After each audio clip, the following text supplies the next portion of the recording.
Shalom saudara-saudara, selamat berjumpa di bagaimana memimpin pelajaran Alkitab yang kelima.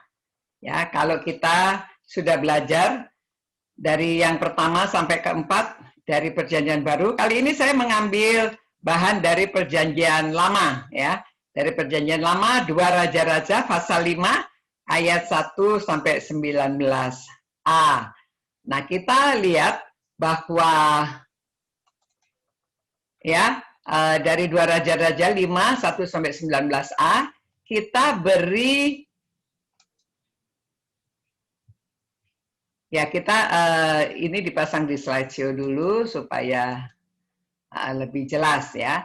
Kita kali ini menggunakan sedikit berbeda karena yang lalu saya tidak beri bagaimana saudara menentukan tujuan saudara. Ini kali ada tujuan. Dan kita beri judul dampak kesaksian, ya. Judulnya itu dampak kesaksian. Lalu tujuannya, saudara, pada waktu kita membuat tujuan ada mungkin antara lain 3 macam tujuan. Yang pertama, kalau orang-orang yang masih baru, saudara minta mereka supaya bisa menguasai pelajaran. Karena ini PA ya, belajar Alkitab, supaya mereka tahu apa isi Alkitab.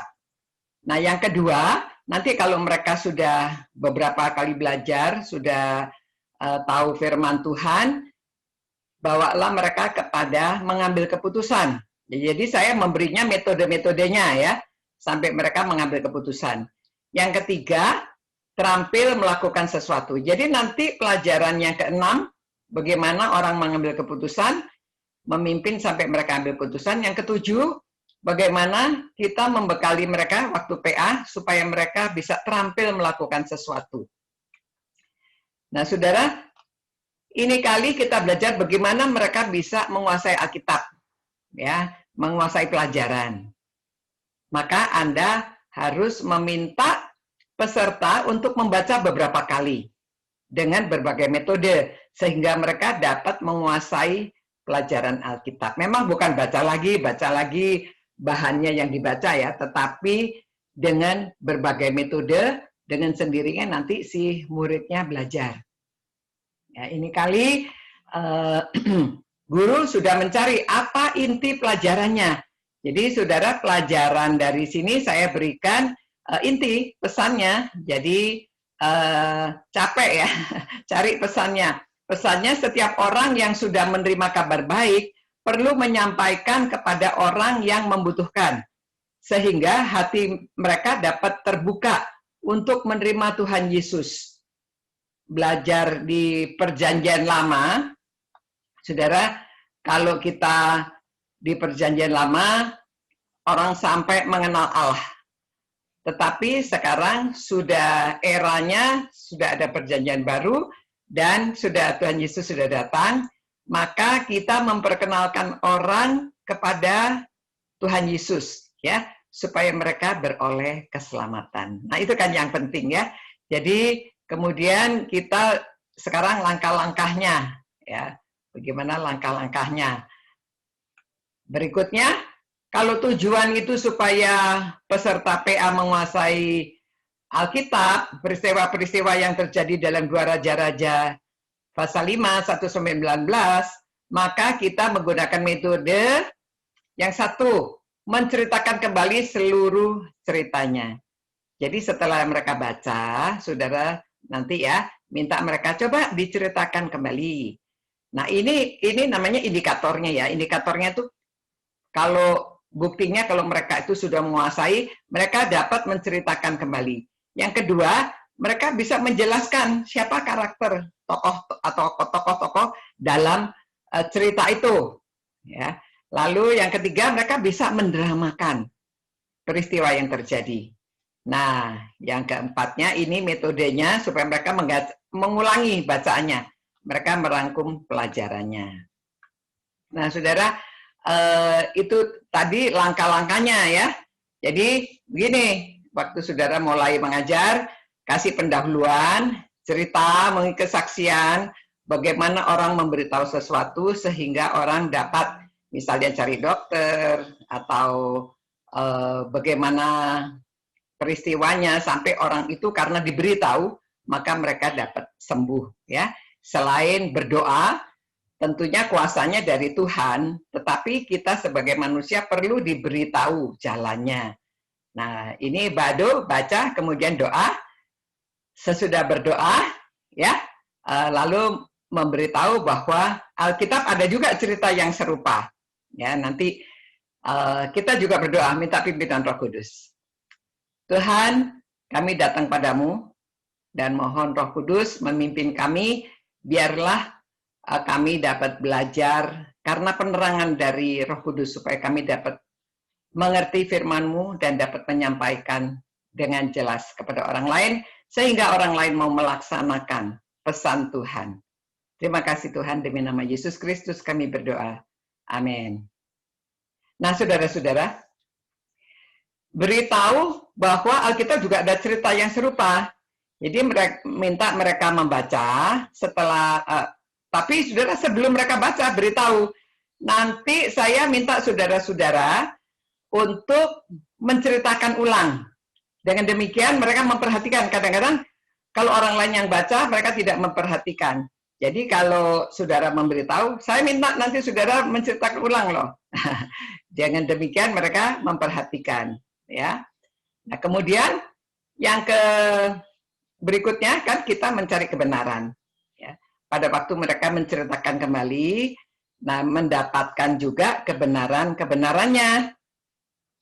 Nah, lalu minta mereka supaya pada waktu menceritakan kembali memberitahu fakta-faktanya yang harus disampaikan, bukan disingkat. Kadang-kadang anak muda ya atau orang sudah baca singkat saja. Ya kira-kira beginilah kan Naaman dia sakit diberitahu anak kecil, lalu dia pergi ke Israel, terus gitu dia bertemu Elisa, dia disembuhkan. Nah, enggak boleh begitu, ya. Minta dia rinci jalannya cerita. Ya. Kalau seorang belum menyeluruh menceritakannya, minta dia menambahkan. Lalu kalau belum lagi minta dia yang menambahkan. Jadi sampai mereka menyeluruh, jadi ceritanya dikuasai. Nah, berikutnya ya bisa membuat beberapa pertanyaan atau sebetulnya tujuan kita supaya mereka menjelaskan tentang karakter-karakternya. Siapakah mereka ya. Jadi dengan bertanya, siapa sih Naaman itu?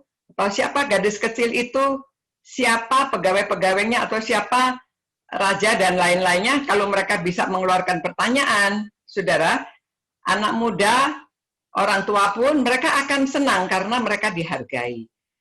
Karena sekarang mereka membuat pertanyaan. Biasa guru yang membuat pertanyaan, tapi kita berikan kesempatan supaya murid membuat pertanyaan. Dengan demikian, sesama muridnya yang akan menjawab.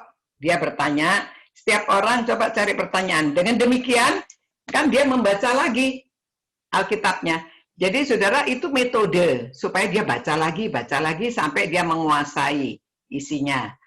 Nah, kemudian saudara, sekarang sudah masuk aplikasinya ya, setelah dia bisa memberi pertanyaan. Lalu, oke, bagaimana kalau kita sekarang menggambarkan? Kalau saudara pertemuannya itu di luar, kalau saudara pertemuannya di luar, di halaman, maka tidak usah digambar ya. Tapi kalau saudara pertemuan ada whiteboard, bisa digambarkan ya. Peristiwanya 1, 2, 3, 4. Peristiwanya sampai dia disembuhkan, sampai dia mengakui dia percaya kepada Allah. Tetapi kalau tidak ada, hanya dengan kata-kata saja. Dengan demikian, dia mengulangi beberapa kali bacanya. Pasti dia sangat menguasai, ya kalau begitu. Nah, saudara, lalu kita lihat lagi.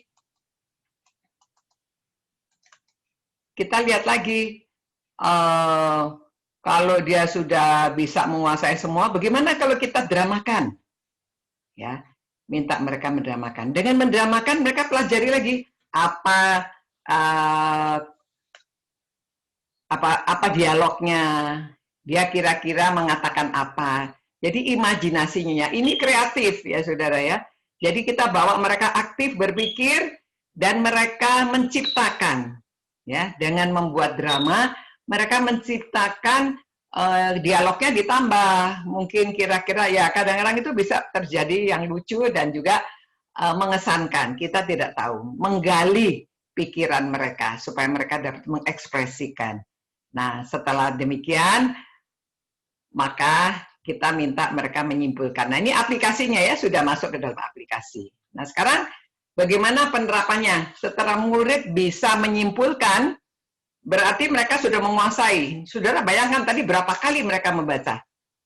Ya, sudah mungkin 5-6 kali sudah mereka benar-benar menguasai. Apalagi bisa mendramakan, sudah sangat menguasai. Mungkin dibacanya sudah 10 kali di dalam pertemuan itu ya.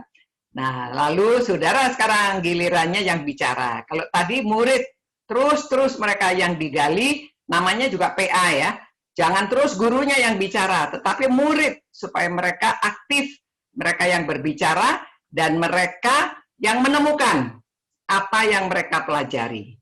Nah, dengan demikian, saudara, murid-muridnya itu akan merasa sangat dihargai dan mereka juga senang karena mereka dapat melakukan suatu, dapat menguasai isinya.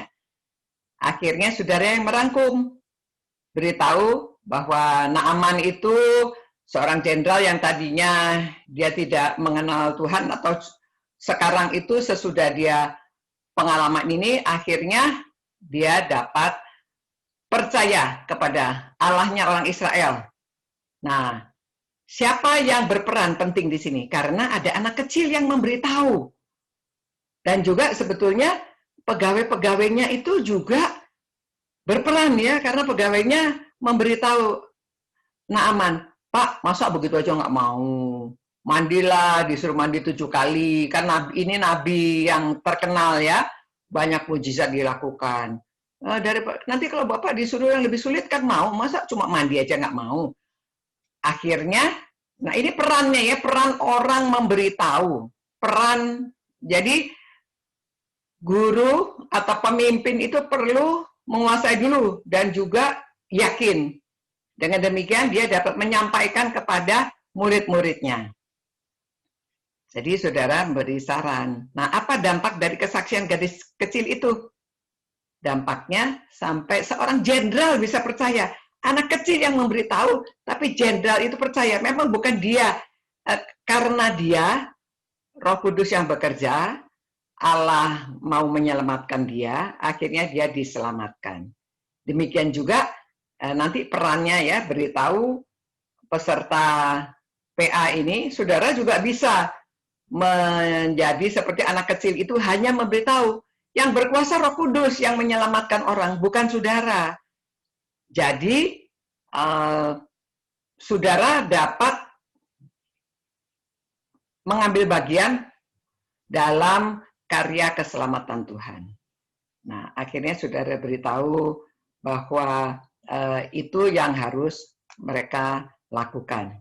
Nah, saudara-saudara, kita tujuannya mereka menguasai Alkitab, tetapi tujuan akhirnya selalu supaya orang mau menjadi saksi Kristus. Ya, kalau orang sudah terima Tuhan Yesus, ya dia harus menjalankan tugasnya untuk menjadi saksi Kristus. Dan guru-gurunya nih, pemimpin-pemimpinnya harus mengalami juga. Jadi saudara-saudara juga sudah membaca ini, mempelajari ini, anak kecil aja bisa. Masa saudara tidak bisa? Saudara juga bisa. Jadi kalau saudara berpengalaman, nanti saudara dapat menceritakan kepada peserta PA. Kalau saudara tidak ada pengalaman, bagaimana bisa mengajak mereka? Bagaimana bisa menceritakan? Nah, saudara, melalui pelajaran ini juga saya ingin supaya saudara menjadi saksi Kristus, ya, supaya selain saudara bisa memimpin, saudara sendiri juga menjadi murid Tuhan Yesus, dan saudara juga menjadi saksi, ya, seperti anak kecil itu, termasuk juga seperti pegawai-pegawainya, supaya berani mengeluarkan kata-kata, berani membuka mulut untuk bercerita. Nah, ini tujuannya menguasai dan saudara dapat menjalankan apa yang diajarkan dari firman Tuhan. Demikian saudara-saudara ya, kita mengucap syukur lagi kepada Tuhan atas pelajaran ini supaya bisa dilaksanakan. Tuhan, kami berterima kasih dalam waktu yang singkat ini kami belajar bagaimana memimpin pelajaran Alkitab dan khususnya bagaimana menjelaskan bahwa kami semua murid-murid Tuhan penting menyampaikan kabar baik kepada orang lain. Terima kasih Tuhan, biarlah semua orang yang mempelajari ini mau melaksanakan firman, bukan hanya pendengar saja, tetapi menjadi pelaku firman. Demi nama Tuhan Yesus kami berdoa dan mengucap syukur. Amin. Amin, saudara-saudara. Nanti berjumpa lagi dari bagaimana memimpin PA yang ke-6. Ya, sampai berjumpa. Tuhan memberkati dan menyertai saudara-saudara.